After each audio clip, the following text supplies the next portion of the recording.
Right, so welcome back. Today is week 8, day 2 of our class. Just a few months left before the end of our term. And today we'll have a Q&A discussion. I have a couple of class announcements for you about our next term. And then we'll begin concentrating on the self-introduction. Up to this point, we've really been working hard on the knock-knock dialogue. And so we're going to start to shift gears so that folks have time to practice with each other on your self-introduction. So as far as our class announcements go, Shak Sunny Keek and I prepared a schedule for the month of December, and that is now posted on our online learning platform called Tovuti. And if you're unable to access that and would like the December schedule, please shoot me an email and I'll email it to you. So our last class for this term will be December 22nd, and then we'll take a break for the holidays. We'd like to start back up in coordination with the Juneau School District school schedule, and it looks like they'll begin on January 10th. So how does that sound for folks?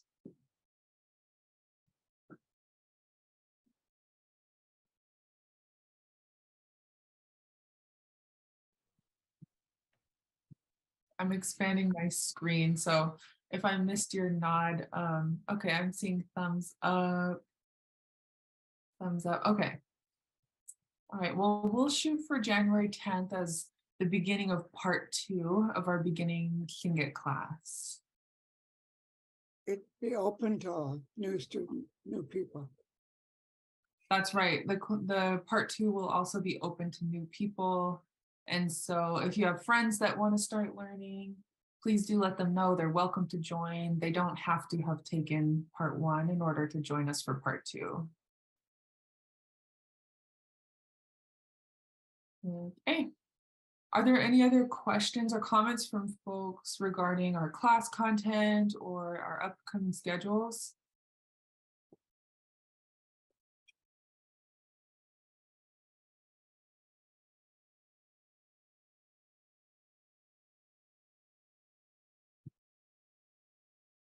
Okay.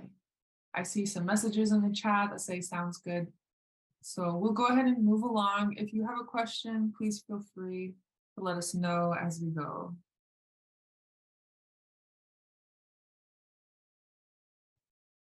So we're going to make some time for breakout rooms. In the past few classes, we've noticed that we're not quite leaving enough time for folks to practice, kind of accidentally forcing you to rush through the dialogue, which is fun once or twice, but we really want to give you time. So we're going to go ahead and do 20 minutes of a breakout room session. Let me look at our class size today. Looks like we have 17 people. So we'll probably do groups of up to 5, and then Chuck, Sunny Keek, and I will float through the different rooms. Maybe there'll just be 3 rooms. But this time we'll focus on the self-introduction. And if everybody gets a chance, Chuck, Sunny Keek, did you have another comment?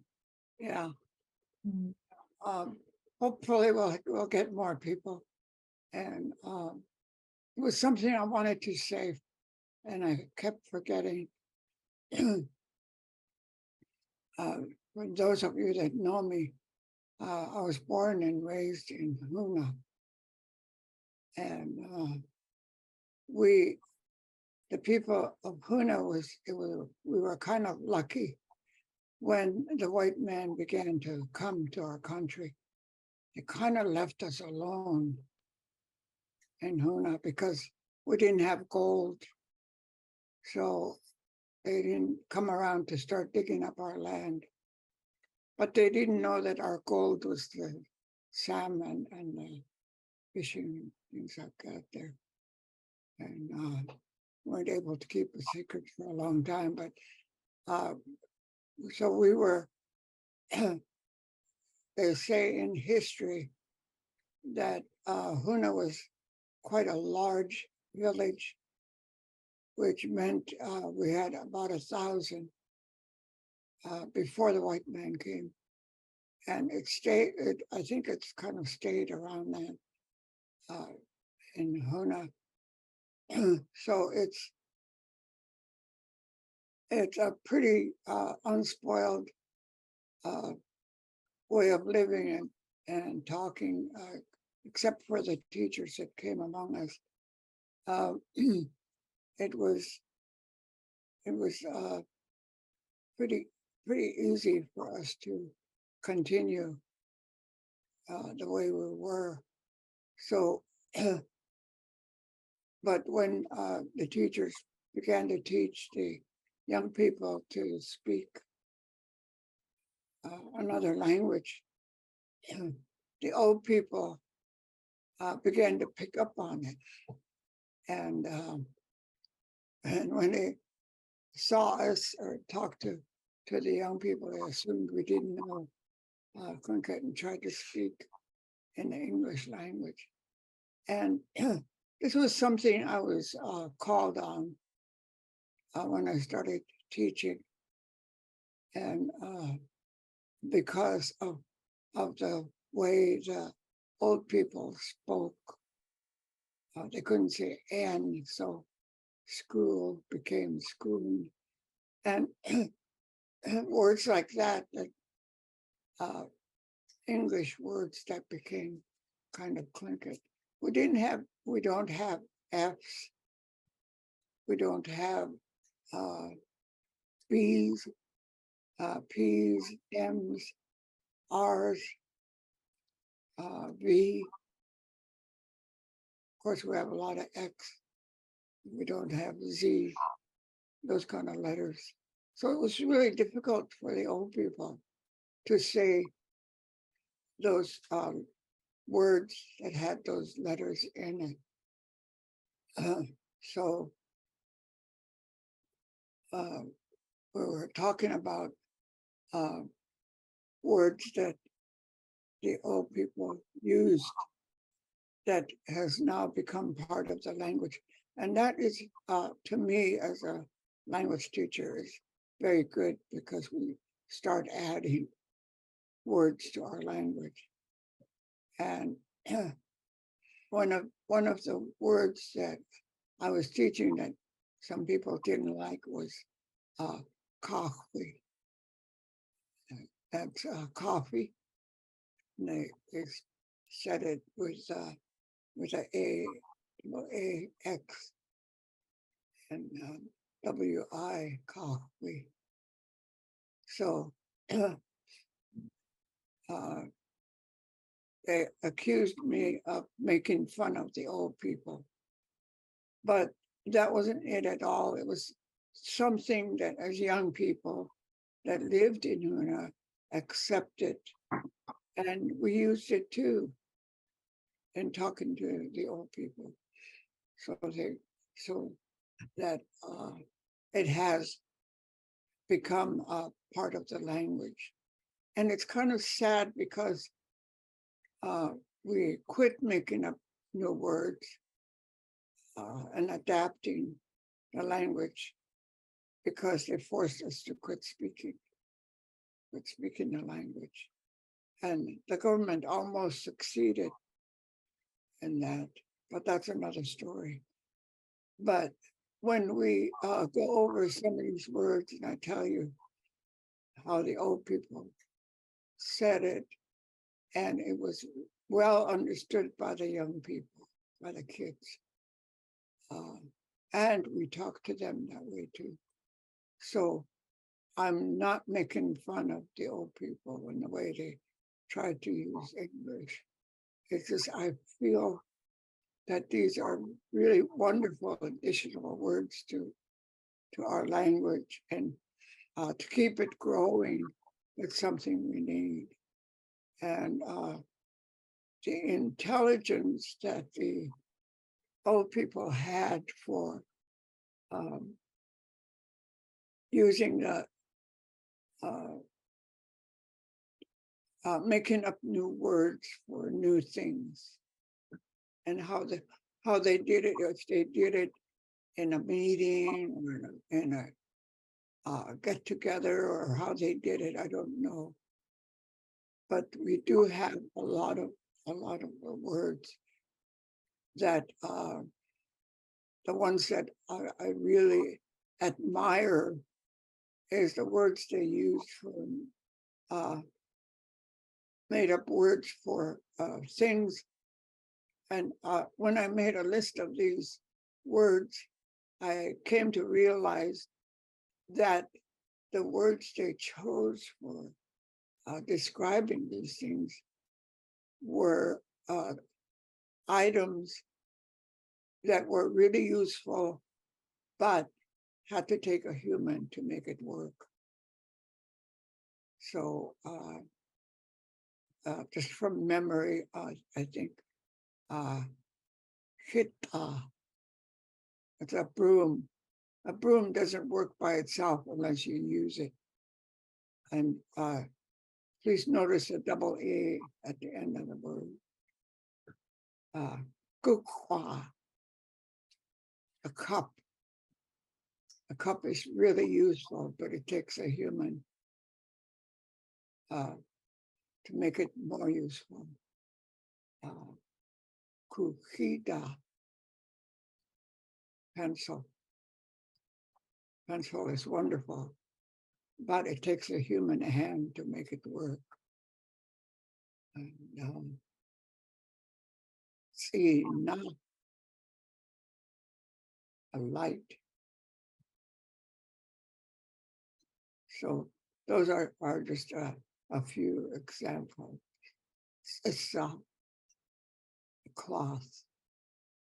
And when you go through and make a list, you realize that these items all end up with a double A. And Sita is one of them. Una.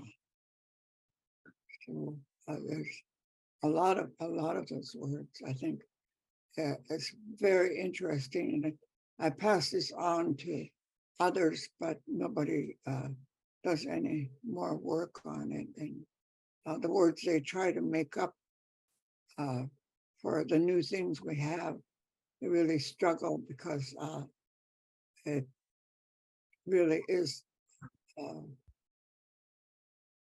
It is a lot of thinking, but the older people had a wonderful way of figuring things out.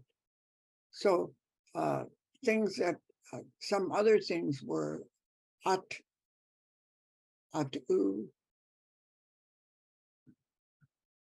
and words that seems to apply to a thing that's useful, and you can use it, but you don't have to keep handling it, things like that. So I wanted to tell you about that, and I hope that you will, in your own studies, to start looking at some of these things, and maybe you can make your own discoveries about some of the words, some of the new things that we have in our language. And if it's an introduced item, I think it's something that we need to look at for the old people. They were so thoughtful in the way they translated things. And I'm just completely so surprised to realize you think, okay, how are you going to understand this, But it comes across to them, and they translate it so wonderfully, such as the religious songs, things they never heard of before, and they apply their words to some of these things that we never even knew anything about before. So I just wanted to applaud the old people who struggled with the language and gave us what we have. Nachish. Mm.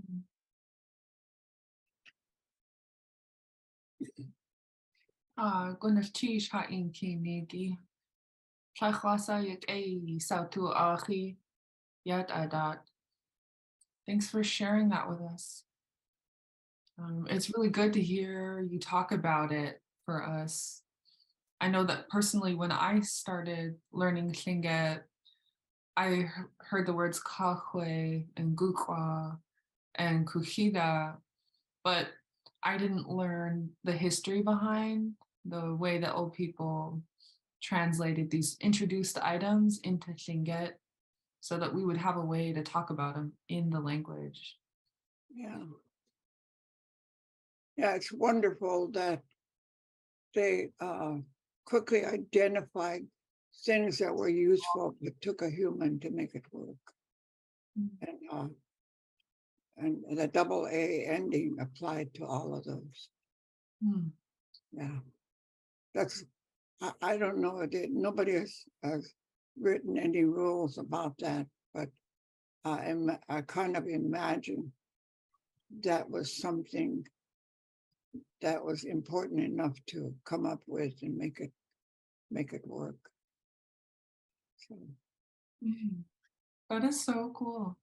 Do we have a question or comment by Sani? Goodness, cheese is just, sorry, just a comment. I'm goodness cheese for bringing up all the sounds. It is so important. Just the beginning, just even a little sound like it's at the beginning of all those old recordings. And I asked, what does this mean? And everybody was pondering over it. And it was just really nice that I think it was Paul Marx who said that, and if it's not the right name, I'm sorry, but he said that it sort of means listen carefully, and what I'm going to say is really important. What's coming up next? And I thought about that for a long time, and just really loved the value of learning just the simple sound. My father always used to say he was Nushkitan with an N, and when I started going to school, you know, they teach Wushkitan with a W. And so I asked my dad, and he told me the story about the flood.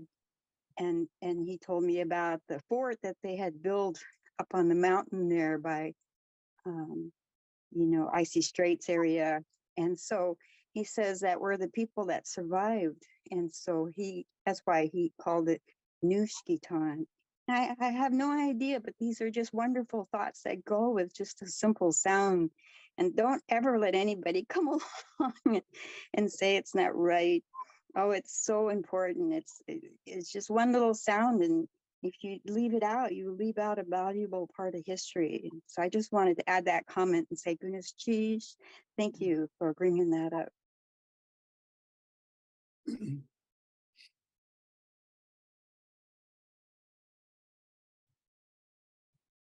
Okay, good enough cheese.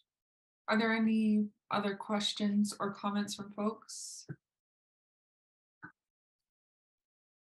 I was just wondering, Milatoga, if before we go into the breakout rooms, you wouldn't mind putting the introduction text in the chat. Goodness cheese for the reminder. I almost forgot to put up a slide too. Usually I put a slide up of the information, so I'll do both. And in the meantime, I also took notes of the words Shaksani Keek shared with us for introduced items. And I put them up on the screen here. So I'll let you take a screenshot if you'd like so that you can study them. Oops, I put u twice, but u, hita, guka, huhida, tsina, una, ooh, wonder why I put it twice. It's Okay, for cloth. was our soap. Oh, okay. Chiquena. And towel.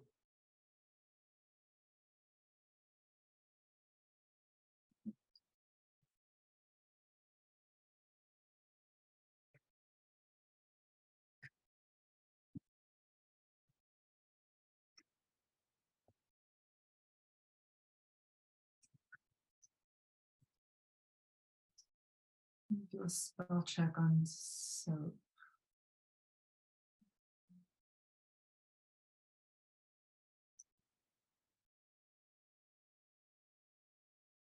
Oh, USA.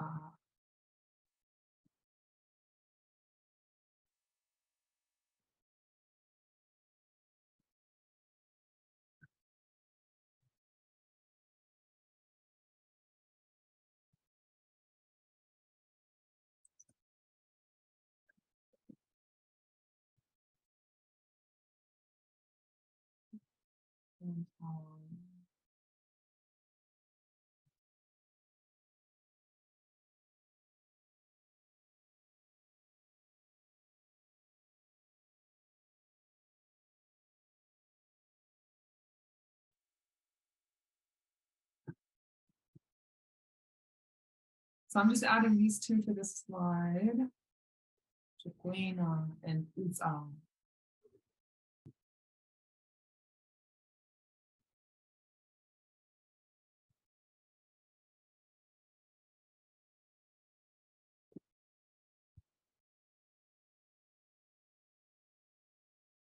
Okay. So as requested, let me show you the self-introduction template before we break out.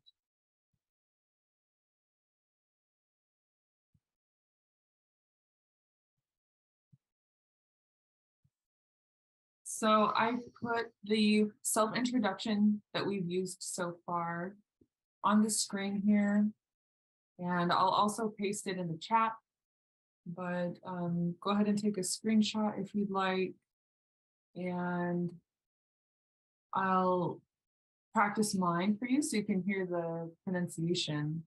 But before that, I see we have a hand up by Connie Goik. I was just wondering, so my mom is Raven, but I am adopted into the Deshiton clan. I was just wondering how I could say that.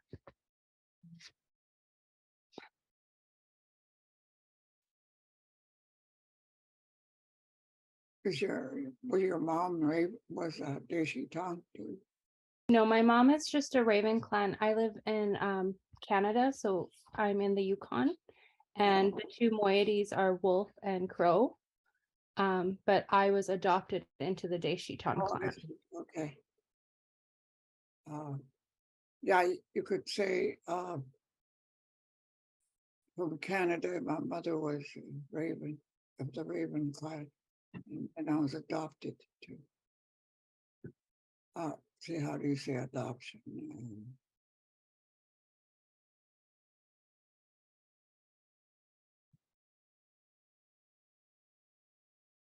One way we talked about was saying Deshu Tan Katwusiki. Okay, good. Sheesh. Does that sound right, Shaksani Keeper? I became Deshu Tan.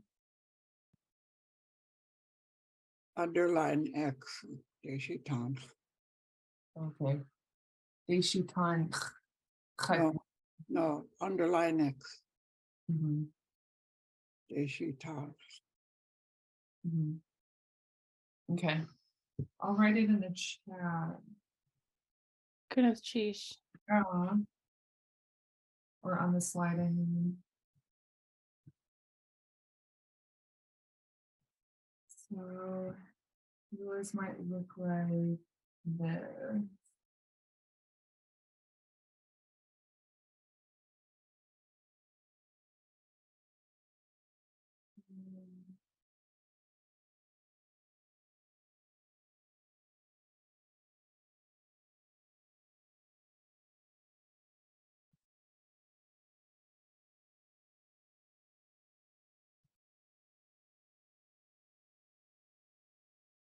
And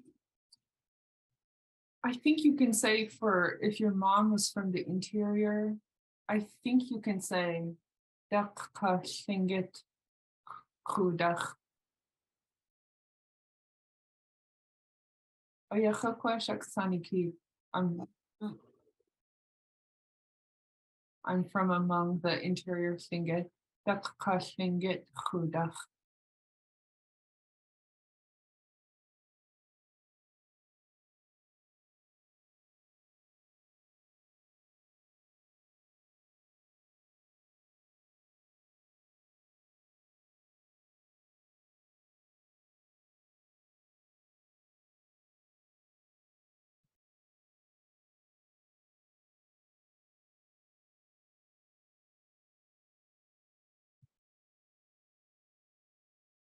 This actually, maybe this is something you could add later because for now, we want to stick to the lines of the template we provided. And then as folks learn more phrases about their grandparents and their houses and regions and stuff like that, you can add that later. So I'll put this in the chat, but I'll take it off your template. Okay, good. Sheesh.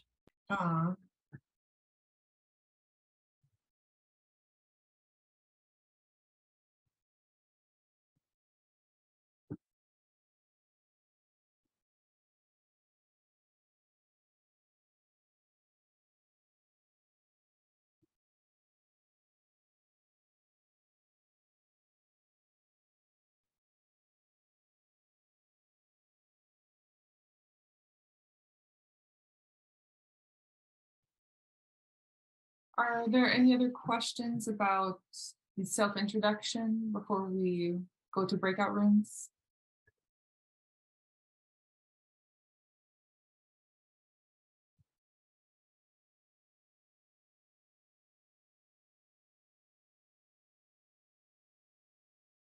Did we add gonna choose at the end? We haven't added that yet, but we could. Do you think we should? Yeah, I think it's something they know already, so. Yeah. But, Okay, I'm gonna add this line. It's kind of a nice way to close your introduction. And it's just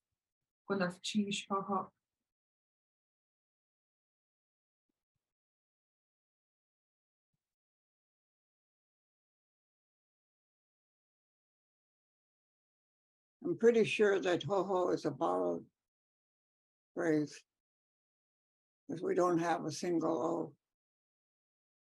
Oh yeah. When I was growing up, it meant very much. Thank you very much. But with the new speakers, and I accept it because it's good for the language to keep growing. The new speakers use that as you're welcome. You say gonna cheese and they say ho. That means you're welcome. Oh, So that's cool because in my grandma's first language, which is Khoisan Athabaskan, we say oho, and it means yes or you're welcome. I've also heard people say atlain gunat shish. Is that a way of saying like you're very welcome?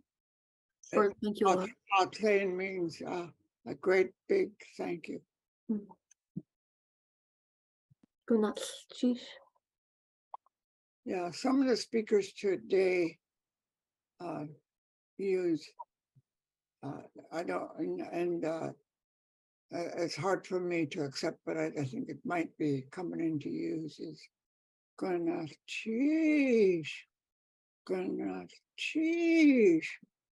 If they say it enough times with that tone, it doesn't make it more.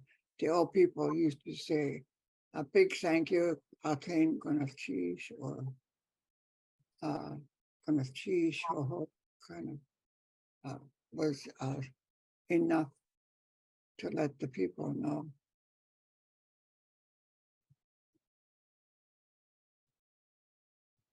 Yeah, I had to learn that one myself because when I say thank you, like if I get a coffee at the coffee shop, I say thank you. And so seeing that Gwyneth Cheese has a high tone and then applying my tendency to really say it, I would kind of like overdo it. Yeah. Yeah, when I was taking a class in Juneau, the instructor said, today you need to go out and say gonna teach to anybody, everybody you see. And I think that's really right, because if the people want to live among us, they should know our word. Even if they can't say it, they should know what it means. So you should say gonna teach. I just said thank you. And it was really hard for me. I went to the bank and I don't know, it just kind of slipped out. I said, gonna teach to the teller. And he said, ho ho. So he knew what I was talking about. He must have been Tlingit. Cool. So I love that. yeah. Yeah, up here, people are well taught to say Kliana. Most everybody knows what that means. But in Southeast, I think we should pass the word along to everybody to say it. Mhm. That's a We great one. don't use their time up from the breakout room. Okay, So we can switch.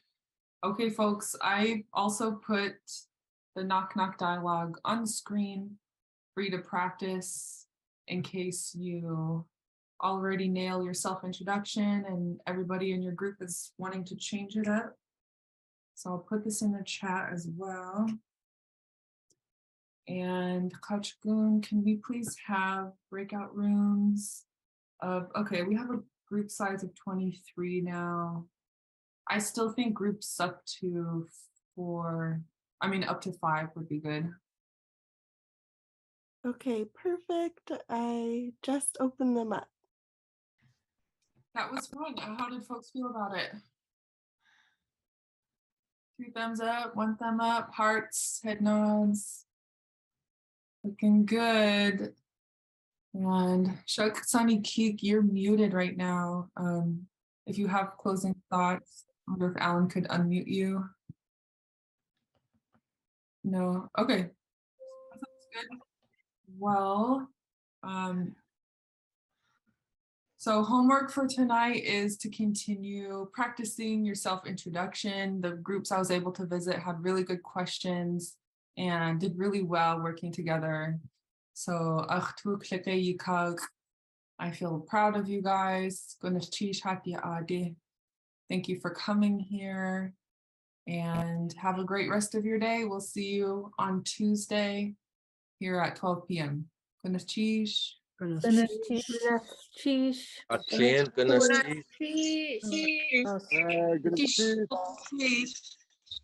Ik was het erin.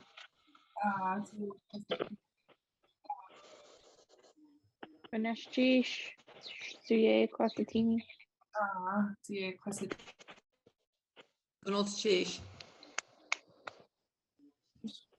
Ganashish.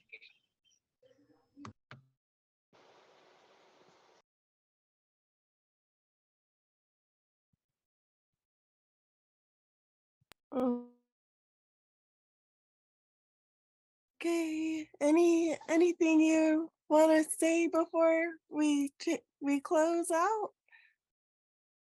No, I don't think so. We'll touch base if we need the link for Tuesday. I'll make sure to message you earlier if we do.